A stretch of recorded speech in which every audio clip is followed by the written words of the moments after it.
요한 1서는 5장이나 되는 긴 성경을 가지고 있고, 또 요한 3서는 요한 2서처럼 짧은 한 장의 성경이긴 하지만 뭐랄까요, 대중성이 있는 그런 말씀이거든요.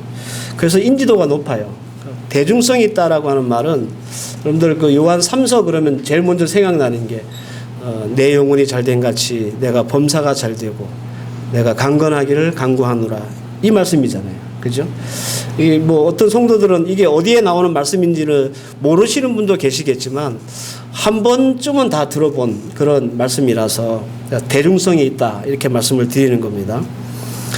이에 비해서 요한 2서는 뭐 요한 1서처럼 길지도 않고 요한 3서처럼 대중성이 있는 그런 성경이 아니라서 요한이 쓴 세 번의 서신 중에 가장 그 존재감이 없다, 이렇게 말씀을 드리는 겁니다. 제가 지난번에 요한 1, 2, 3서에 대한 대략적인 주제를 간단하게 여러분들에게 설명해 드린 적이 있습니다. 그때 제가 이 요한 2서는 가짜와 진짜를 구별하는 법에 대한 말씀이 핵심이다, 이렇게 말씀을 드렸죠. 진짜 전도자와 가짜를 어떻게 가려내는가, 그것이 오늘 우리가 읽었던 본문 요한 2서의 주제다라는 겁니다. 이미 말씀드렸다시피 초대교회 당시에는 그 참 복음과 신앙을 전하는 진짜 헌신적인 전도자도 있었지만 생계를 위해서 혹은 이단을 설파한 목적으로 교회를 순회하면서 전도자인 척 교회를 방문하는 사람들이 많았다라는 겁니다. 특별히 오늘 우리가 읽었던 이 요한 2서는 이런 가짜들 중에서 이단 사상을 설파하는 가짜 전도자들을 어떻게 가려내야 될지에 대한 말씀입니다. 사도 요한이 이런 편지를 썼다는 자체가 이미 이 가짜 전도자, 적 그리스도, 그리고 이단들이 이 초대교회에 심각한 문제로 대두되고 있음을 의미하는 거예요. 그죠? 얼마나 문제가 많았는지 요한이 이 편지를 쓰지 않으면 안 될 정도였다라는 뜻이죠. 전도자를 검증하는 시스템이나 제도가 없었던 이 초대교회 당시의 상황을 우리가 생각해 보면 지금보다 훨씬 더 우리가 이 사람들은 좀 절박했을 것이다, 간절했을 것이다, 이렇게 생각이 됩니다. 더군다나 12사도 중에 유일하게 지금 생존해 있는 사도 요한의 입장에서는 그 절박함이나 간절함, 그리고 교회를 지켜내야 되겠다고 한 책임감이 훨씬 더 있을 거예요. 왜냐? 당시에 신앙생활 하는 사람들의 입장에서는 예수님에게 직접 사사받고 예수님과 직접 생활했고 예수님께 직접 가르침을 받았던 사도 중에 유일하게 남아있는 사람, 마지막 보루가 바로 사도 요한이기 때문에 그래요. 그러니까 여러분들, 예수의 산 증인이었던 사도 요한마저 죽는다면 이제 뭐 불보듯 뻔하지요. 이단들이 뭐 더 활개를 치고 돌아다니고 거짓말하고 다닐 거고, 그런 상황을 우리가 생각해 보면 사도 요한은 정말 간절하고 안타까운 마음으로 이 편지를 쓰고 있다, 그렇게 생각할 수 있을 것 같아요. 어쨌든 사도 요한은 그의 두 번째 편지, 이 요한 2서를 통해서 진짜와 가짜를 구별하는 최소한의 기준을 제시함으로 이 성도들과 교회가 옥석을 가리는데 도움을 주고자 했던 것입니다. 요한 2서는 이렇게 시작합니다. 1절 말씀을 보면 장로인 나는 택하심을 받는 부녀와 그의 자녀들에게 편지하노니. 요한 3서의 수신자는 가이오라고 하는 교회의 장로였습니다. 그런데 요한 2서의 수신자는 부녀와 그의 자녀들이라고 되어 있습니다. 특이하죠? 그죠? 그래서 요한 2서는 도대체 누가 받았나, 이 편지를. 그래서 여기에 대한 견해들이 많아요. 크게는 두 가지인데, 첫째는 이걸 문자적으로 이해하는 거죠. 고유 명사로 이해하는 거예요. 그래서 택하심을 입은 부녀라고 했을 때 이게 에클레이크 퀴리아라고 하는 말이거든요. 이게 무슨 말이냐면 택하심을 입은 퀴리아라고 하는 말은 부인이라는 말이에요. 그래서 어떤 교회인지는 모르겠지만 굉장히 믿음 좋은 한 부인에게 사도 요한이 개인적으로 편지를 보낸 것이다, 이렇게 보는 견해. 또 하나는 이걸 상징적으로 보는 견해가 있어요. 택하심을 입은 부녀라는 것은 개인을 두고 하는 말이 아니라 기독 공동체, 즉 교회를 두고 하는 말이다. 그리고 그의 자녀들이라고 하는 것은 교회 안에 속한 성도를 말하는 것이다 라고 하는 견해입니다. 이 두 가지 견해 중에 타당하게 받아들이는 견해는 두 번째입니다. 성경은 교회를 예수의 신부로 그렇게 표현하죠. 묘사하고 있습니다. 그래서 요한 2서는 그 어느 특정 개인에게 보내는 편지가 아니라 어느 교회에게 보내는, 그리고 그 성도들에게 보내는 편지다라는 겁니다.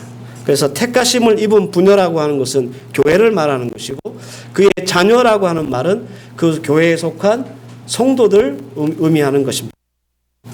자, 요한 2서의 수신자가 이렇게 정리가 되면 이제 우리가 본문을 좀 봐야 되는데요. 사도 요한은 교회에게 이제 인사를 하자마자 이런 논리로 말씀을 이어갑니다. 계명은 곧 사랑이다. 사랑은 곧 계명을 지키는 것이다. 6절 말씀을 보면 또 사랑이 이것이니 우리가 그 계명을 따라 행하는 것이요 계명은 이것이니 너희가 처음부터 들은 바와 같이 그 가운데서 행하심이라. 여러분들, 이 사도 요한은 이 말하는 계명에 대해서 얘기할 때 이거 새로운 계명이 아니다 라는 겁니다. 내가 너희들에게 이제 처음으로 소개하는 그런 게 아니다라는 거예요. 5절 말씀에 보면 이는 새 계명같이 내게 쓰는 것이 아니요 처음부터 우리가 가진 것이다. 이미 예수님 때부터 계속 말씀하셨던 계명과 사랑에 대한 말씀이다 라는 거예요. 사도 요한의 편지를 보면 이런 동기화 표현이 굉장히 많이 나옵니다. 이 동기화란 무엇이냐? 여러분들 지난주 말씀에 진리 안에서 행한다는 것은 예수 안에서 행한다는 것이고, 예수 안에서 행한다는 것은 말씀 안에서 행한다는 것이다. 그래서 진리 있고로 말씀 있고로 예수, 그죠? 이게 이제 동기화입니다. 요한 2서에서도 같은 방식으로 표현을 하는데요. 계명을 지킨다는 것은 하나님을 사랑한다는 것이고, 하나님을 사랑한다는 것은 예수 안에 거한다는 것이다 라고 하는 이런 계명 이꼬르 사랑 이꼬르 예수 이꼬르라고 하는 그런 그 동기화를 가지고 설명을 해요. 이게 요한의 성경을 쓰는 방식이에요. 요한복음 13장 34절 말씀을 보면 새 계명을 너희에게 주노니 서로 사랑하자. 내가 너희를 사랑한 것 같이 너희도 사랑하라. 요한복음 14장 15절 말씀에 너희가 나를 사랑하면 나의 계명을 지키리라. 그러니까 사랑과 계명을 같은 것으로 보잖아요. 요한복음 15장 12절 내 계명은 곧 내가 너를 사랑하는 것이 것 같이 너희도 서로 사랑하는 것이다. 사랑과 계명을 같은 것으로 보죠. 마태복음 22장 37절에서 40절 예수께서 이르시되 내 마음을 다하고 목숨을 다하고 뜻을 다하여 주 너희 하나님을 사랑하라 하셨으니 이것이 크고 첫째 되는 계명이요 이렇게 얘기하잖아요. 그와 같이 내 이웃을 내 자신과 같이 사랑하라 하셨으니 이 두 계명이 율법과 선지자의 강령이다. 그러니까 사랑과 계명을 같은 것으로 이렇게 요한은 굉장히 자주 얘기했습니다. 다 동기화된 말씀이에요. 예수를 사랑하면 이게 계명을 지키는 것이고, 계명을 지킨다는 것은 서로 사랑하는 것이며, 예수 안에 거한다는 것은 서로 사랑한다라는 것이다 라는 겁니다. 좀 헷갈리지만 여러분들 사도 요한의 어떤 성경을 쓰는 방식이 이런 방식이 주로 많기 때문에 그렇게 이해하시면 됩니다. 그래서 사랑 이꼬르 계명 이꼬르 예수 이렇게 되는 거죠. 그 사도 요한이 두 번째 보내는 편지의 도입부에 왜 사랑은 계명을 지키는 것이고 계명을 지키는 것은 예수 안에 거하는 것이다 라고 말씀했는가? 그 이유는요, 진짜 하고 싶은 그 말씀을 더 분명하게 드러내기 위해서 그래요. 이게 무슨 말이냐면 가짜 전도자들을 더 분명하고 확실하게 드러내기 위해서 어떻게 해야 될까요?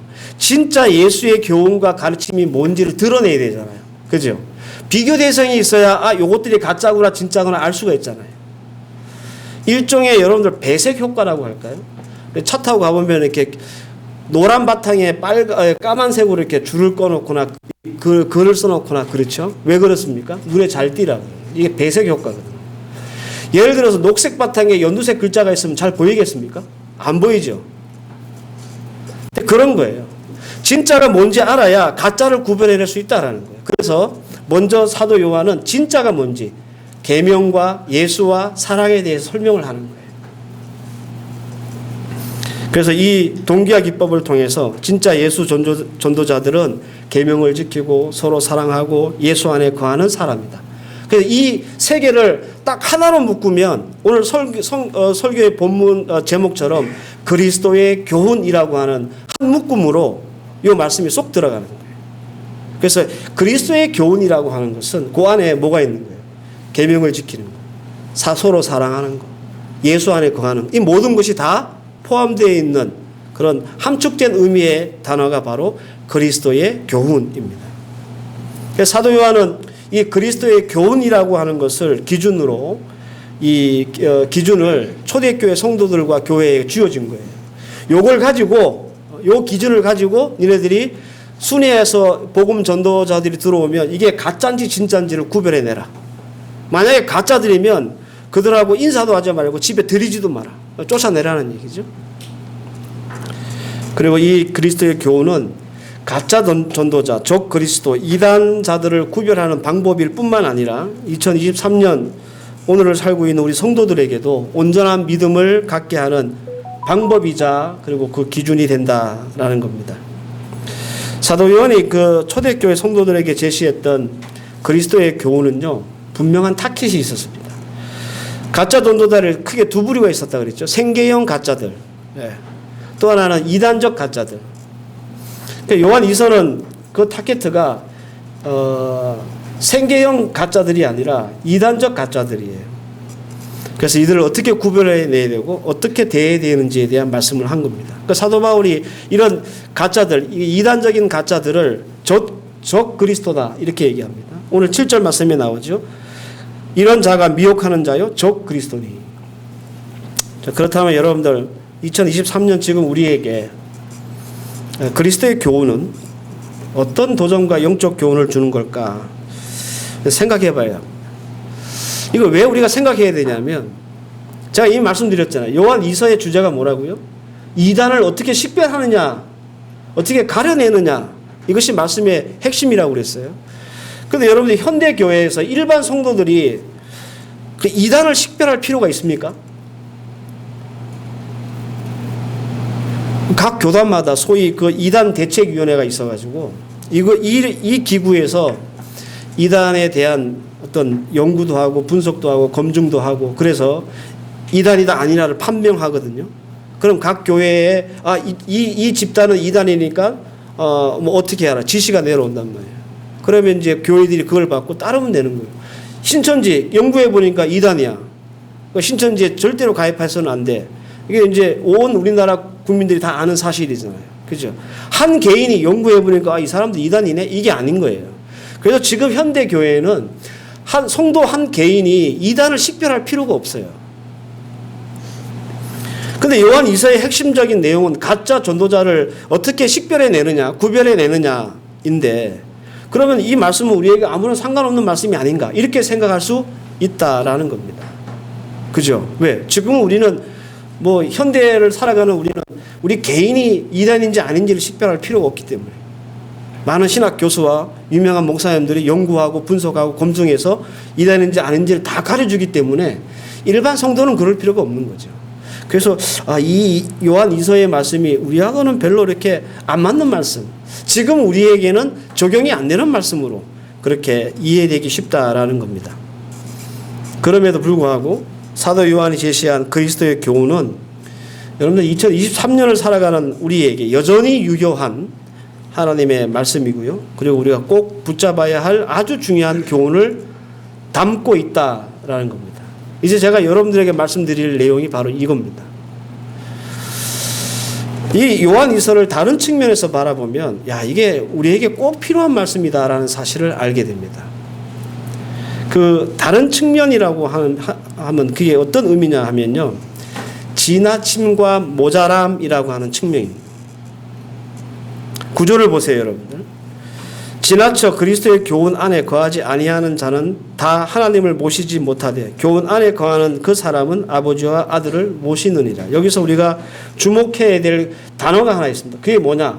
지나쳐라고 하는 단어예요. 9절 제일 처음에 나오죠. 이게 프로아고라고 하는 헬라어 단어인데요. 이게 무슨 말이냐? 앞질러가다, 앞서가다라는 뜻이에요. 그러니까 원문대로 우리가 이 말씀을 생각해 보면 그리스도의 교훈보다 앞질러가면 뭐가 되는 거예요? 이단이 되는 거예요. 그리스도의 교훈보다 앞질러가면 예수와 하나님을 모시지 않는 사람이 된다. 그런 뜻입니다. 초대교회에 골칫거리했던 이단들은 그리스도의 가르침을 앞질러갔어요. 그리스도의 교훈을 앞질러간 거예요. 계명을 앞질러가고 사랑을 앞질러가고 그리고 예수를 앞질러갔다. 그런 말이죠. 그 대표적인 예가 7절에 나오는데 7절에 이는 예수 그리스도께서 육체로 오심을 부인하는 자라. 당시 이단들이 그 지역 교회를 돌아다니면서 뭐라고 가르쳤냐면 야 예수는 육체로 오신 하나님이 아니야. 그 예수님이 육체로 오셨다는 사실을 부인하는 거예요. 그리스도께서 육체의 몸으로 오실 것이라고 하는 것은 성경의 오래된 예언입니다. 구약 성경에 보면 어마어마하게 많이 나와요. 대표적으로 제가 몇 가지만 읽어드리면 이사야서 7장 17절 그러므로 주께서 친히 징조로 너희에게 주실 것이라 보라 처녀가 잉태하여 아들을 낳을 것이요 그의 이름을 임마누엘이라 하라. 예수님을 두고 하는 예언이잖아요. 처녀의 몸으로 아이가 태어날 것이다. 육체로 우리 예수님이 오신다는 말이에요. 스가랴서 9장 9절 시온에 따라 크게 기뻐할지어다 예루살렘에 따라 즐거이 부를지어다 보라 내 왕이 내게 임하리니 그의 공의로우시며 구원을 베푸시며 겸손하시며 나귀를 타시나니 나귀의 작은 것 곧 나귀 새끼니라. 예수님이 예루살렘에 마지막으로 들어오실 때 호산나 호산나 백성들을 환영할 때 뭐 타셨어요? 새끼 나귀를 타고 들어가셨잖아요. 그죠? 그 말씀을 예언한 거예요. 성경에 이미 구약에서부터 몇백 년 전부터. 구약 성경은 그리스도께서 몸으로 이 땅에 오실 것을 예언했고 실제로 예수님은 이 땅에 몸으로 오셨어요. 그런데 이단자들은 하나님의 말씀, 즉 구약의 말씀, 계명 이걸 지나쳐서 예수께서 육체로 오신 것을 부인한 거예요. 이것은 말씀을 부인하는 것이고 말씀을 부인한다는 말은 하나님을 부인하는 것이고 하나님을 부인한다는 것은 곧 예수를 부인하는 것이다 라는 겁니다. 그래서 사도 요한은 초대교회 성도들에게 우리에게 엄연히 주어진 이 말씀을 지나쳐서 앞질러서 육체로 오신 예수님을 부인하는 자는 그건 두 번 볼 것도 없이 이단이니까 집에서 내쫓아라 그렇게 말하는 겁니다. 그런데 여러분들 이 그리스도의 교훈을 지나친다는 의미를 우리 오늘 현대를 살아가는 우리에게 어떻게 적용을 할 수 있을까라는 거예요. 우리 예수 믿는 사람들이 무엇이 하나님 그리스도의 교훈을 지나쳐 가는 걸까? 예? 어떻게 하면 우리는 예수의 가르침을 그리스도의 교훈을 지나치는 걸까? 대표적인 사례가 성경에 하나 나오는데 사도 베드로입니다. 마가복음 8장 33절을 보면 예수께서 돌이키사 제자들을 보이시며 베드로를 꾸짖어 이르시되 사단아 내 뒤로 물러가라 내가 하나님의 일을 생각하지 아니하고 도리어 사람의 일을 생각하느니라. 사단아 내 뒤로 물러가라. 예수님의 12제자 중에 수석 제자라고 하는 베드로에게 예수님이 하신 말씀이에요. 베드로는 예수님의 수석 제자였다가 졸지에 갑자기 사탄이 되는 거예요. 그죠? 예수님이 직접 사탄아 이렇게 말씀하셨거든요. 그러니까 여러분들 이거는 보통 일이 아니죠. 여러분들 예수님이 왜 이 얘기 하셨는지 약간 설명을 여러분 좀 들으셔야 하는데 어느 날 예수님께서 제자들에게 물으셨어요. 야 세상 사람들이 나를 누구라고 그러니? 이렇게 물으셨던 거예요. 그 제자들이 대답을 합니다. 어떤 사람은 예수님을 세례 요한이라고도 하고 엘리야라고도 하고 또 어떤 사람은 선지자 중에 한 사람이라고도 하고 그럽니다. 세상 사람들이 예수에 대해서 하는 얘기를 예수님께 전해준 거죠. 예수님이 그 얘기를 들으시고 야 그러면 제자들 니네들은 나를 누구라고 생각하느냐 이렇게 물으신 거예요. 그때 이 제자 중에 수석 제자였던 베드로가 아주 명답을 합니다. 주는 그리스도요 살아계신 하나님의 아들이십니다. 이 대답을 베드로가 해요. 이게 만점짜리 대답이에요. 예수님도 이 대답을 굉장히 흡족해 하셨어요. 그리고 많이 칭찬하셨어요. 이어서 이 칭찬 후에 예수님이 뭐라고 말씀하셨냐면 내가 이제 곧 십자가에 달려서 죽을 것이고 그리고 3일 만에, 사흘 만에 부활할 것이다 라고 하는 말씀을 처음으로 하세요. 제자들 앞에서. 예수님의 고난받으심과 죽으심과 그리고 부활하심에 대해서 이제 예수님의 제자들에게 처음으로 말씀하시는 그 순간에 갑자기 베드로가 그 소리를 듣고 뚜껑이 열리는 거예요. 예수님 생애는 절대 그런 일이 벌어지지 않도록 내가 절대 그런 일이 없도록 하겠습니다 라고 얘기를 해요. 예수님 사랑하는 마음에서 그렇게 하는 거죠. 그죠? 그런데 그 소리를 듣고 예수님이 뭐라 그랬냐면 사단아 내 뒤로 물러가라 그렇게 얘기하시는 거예요. 그러면서 네가 하나님의 일을 생각하지 않고 사람의 일을 생각하는구나. 이게 지나쳐가는 것을 의미하는 거예요. 그리스도의 교훈을 지나치는 것의 대표적인 예입니다. 베드로는 예수님을 지나쳤습니다. 그의 열정, 그의 뜻, 그의 기대가 예수님보다 앞서간 거예요. 그가 예수님을 사랑하는 마음이 하나님의 뜻을 지나쳐버린 거예요. 그래서 하나님이 베드로에게 사탄아 물러가라 하신 거예요. 여러분들 지나친다는 것, 지나침이라는 것은 이런 것을 의미합니다. 때문에 우리는 다양한 모습으로 그리스도의 교훈을 지나친다라고 하는 사실을 알아야 합니다. 하나님의 말씀보다 우리의 열정이 앞설 때가 있습니다. 이거 지나치는 거예요. 하나님의 뜻보다 내 뜻이 더 우선할 때가 있죠. 이거 지나치는 거예요. 그리스도의 교훈을 지나치는 거예요. 그러면 어떻게 돼요? 우리는 하나님 앞에, 하나님 안에, 예수 안에 살지 못하는 사람이 되는 거예요. 우리 성도들이 언제 그리스도의 교훈을 제일 많이 지나칠까? 제가 생각해 봤거든요. 언제냐면 기도할 때예요. 여러분들, 우리가 기도할 때 우리의 기도의 그 내용들을 가만히 한번 생각해 보세요. 하나님의 뜻을 쫓아가는 기도를 해야 되는데 우리 성도들은 항상 우리의 기도를 보면 어떤 기도를 하냐면 하나님의 우리의 뜻을 쫓아오도록 기도해요. 하나님 내가 요번에 가게 이거 오픈할 테니까 하나님 이거 형통하게 해주십시오. 잘 되게 해주십시오. 이렇게 기도하는 거예요. 만약에 하나님의 뜻이 그 가게 오픈 안 하는 거라면 어떡하실래? 그죠? 내가 이 대학 가게 해주십시오라고 우리는 그렇게 기도하면서 하나님이 내 뜻을 쫓아서 내 뜻을 이루어달라고 기도를 해요. 근데 하나님이 뜻이 그 대학 안 가는 것이라면 어떻게 하실래요? 그래서 우리는 기도할 때 제일 하나님의 뜻을 지나갑니다. 이해하시죠? 무슨 말씀인지? 예수님이 그랬어요. 제자가 되려면 자기를 부인하고 자기 십자가를 지고 어떻게 하라? 나를 쫓으라 그랬지 나를 앞질러 가라 그러셨어요? 나의 뒤를 쫓아오라 그러셨어요. 질러가면 안 되는 거예요. 내가 아무리 숭고한 뜻이 있고 열정이 있고 기대가 있고 그런다 할지라도 하나님의 말씀을 지나쳐가면 안 되는 거예요. 예수를 지나쳐가면 안 되는 거예요. 지난주 설교에 합당과 마땅에 대한 말씀을 여러분들에게 드렸습니다. 합당이 무슨 뜻이라고 그랬죠? 일치시키다. 과하지도 않고 부족하지도 않는 일치를 말하는 겁니다. 합당이라는 말은. 그런데 우리의 실태를 보면 우리의 신앙생활을 하는 것을 보면 내가 원하고 바라는 것은 하나님을 지나가고요. 예? 하나님이 우리를 쫓아오게 만드는 거예요. 그리고 내가 해야 될 성도로서의 의무와 책무는 모자라는 거예요. 그래서 여러분들에게 제가 말씀드립니다. 지나침과 모자람. 조금만 우리가 시선을 좀 돌려보면 우리에게 두 가지가 다 있다는 사실을 우리는 발견할 수 있습니다. 지나침과 모자람.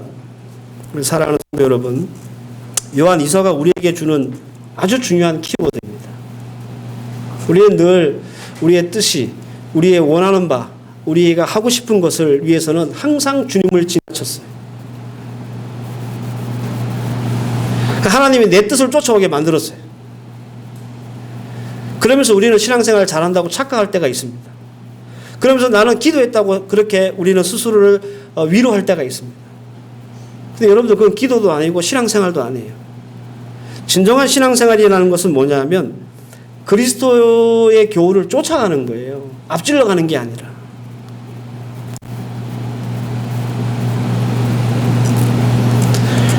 요한일서는 우리와 별 상관없는 말씀이 아니라 지나침과 모자람이라고 하는 측면을 보면 꼭 우리에게 필요한 말씀입니다.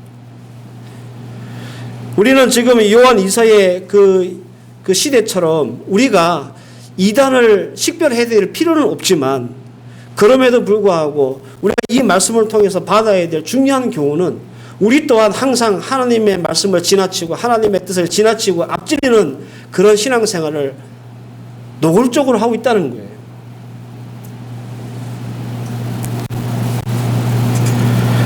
그래서 오늘 이 말씀이 우리에게 해야 되고 또 도전받아야 되고, 내가 하나님을 앞질러 가려고 하는 그런 성도로 그동안 살지 않았나, 그렇게 여러분들 우리 스스로를 좀 돌아볼 수 있는 그런 시간들을 이 말씀을 통해서 여러분들 붙잡아야 합니다. 그리스도의 교훈을 여러분들 지나치지 마십시오. 내 뜻을 하나님이 쫓아오게 하는 것은 신앙생활 하는 게 아닙니다. 하나님의 뜻을 내가 쫓아가야 그것이 제자고, 그것이 성도고, 그것이 신앙이에요. 그리고 여러분들 그리스도의 교훈에서 여러분들 모자라지도 마십시오. 하나님의 교회와 또 하나님 앞에서 우리가 당연히 해야 될 성도로서의 의무와 책임, 이게 성도들에게 부여되어 있습니다. 여기에 인색함이 없이 여러분들 감당하실 수 있어야 합니다. 여기에 모자라서는 안 돼요. 내가 하나님 앞에서 하고 싶은 것, 내가 이루고 싶은 것, 원하는 것에 대해서는 저만큼 지나치면서도 정작 내가 하나님을 위해서 해야 될 일은 이만큼 모자라니, 이게 굉장히 언밸런스잖아요. 하나님이 여러분들에게 인색하면 여러분들 좋습니까? 하나님이 여러분들에게 복 주시는데 너무 인색해. 그러면 여러분들 기분이 좋아요? 하나님은 여러분들에게 인색함이 없이 좀 풍성했으면 좋겠죠. 그죠? 그러면 우리도 하나님 앞에 인색함이 없이 풍성해야지. 왜 우리는 하나님 앞에 풍성함을 바라면서 왜 하나님께 우리는 늘 인색하냐고. 예배 드리는 것도 인색하고, 섬기는 것도 인색하고, 봉사하는 것도 인색하고, 그죠? 하나님 앞에 드리는 것도 인색하고, 나는 인색한데, 나는 모자란데, 하나님 앞에서 나는 늘 지나쳐 나가는 거예요. 늘 하나님은 내게 풍성해야 되고. 세상에 이런 법이 어디 있어?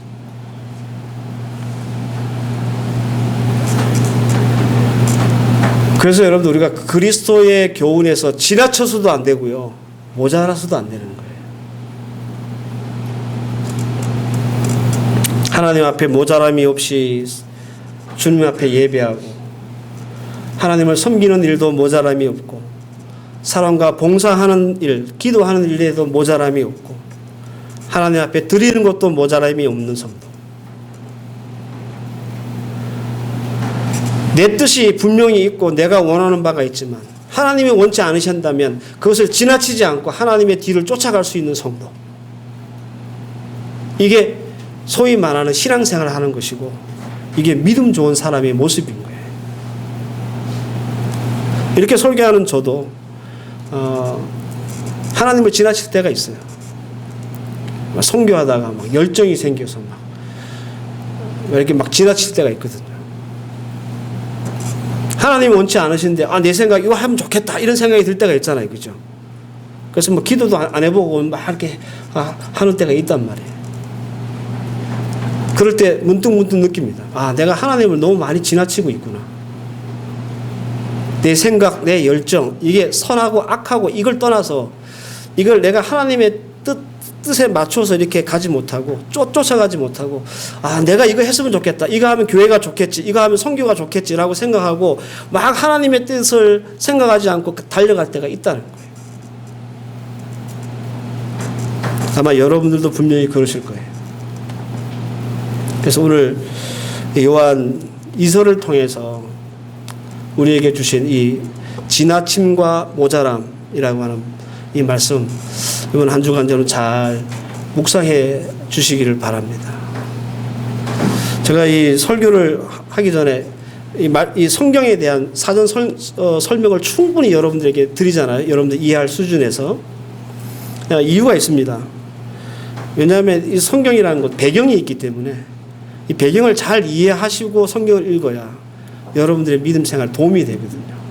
그래서 가능하면 여러분들에게 따로 성경 공부할 시간이 없기 때문에 이 설교 시간에 이렇게 배경 설명도 해드리고 상황도 설명해드리고 말씀을 찝어드리고 그러는 거예요.